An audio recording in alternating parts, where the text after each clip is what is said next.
جوون نماز شبشو اگر میخواد بخوابه خسته، چون جوون خوابو خیلی دوست داره، جوون میتونه نماز شبشو بعد از نماز عشا بخونه. تهبات هم نمیخواد.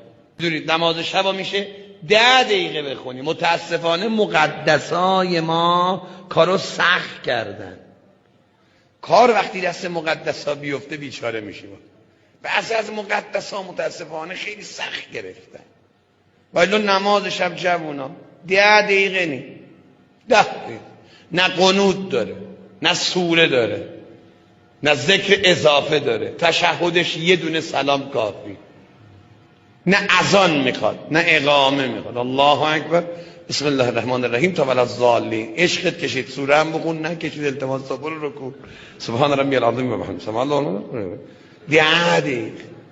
اما مقدسان نه، سرتو بذار رو سجده 300 بار بگو الهی علم، 550 بار بگو استغفر الله، 40 نفر رو دعا کن. حالا من نیمه شب 40 نفر از کجا بیارم؟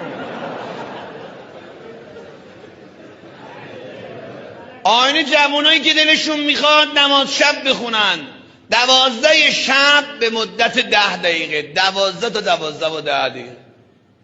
دوست نداری میخوای زود بخوابی؟ نماز شبشو بعد از نماز عشا بخون.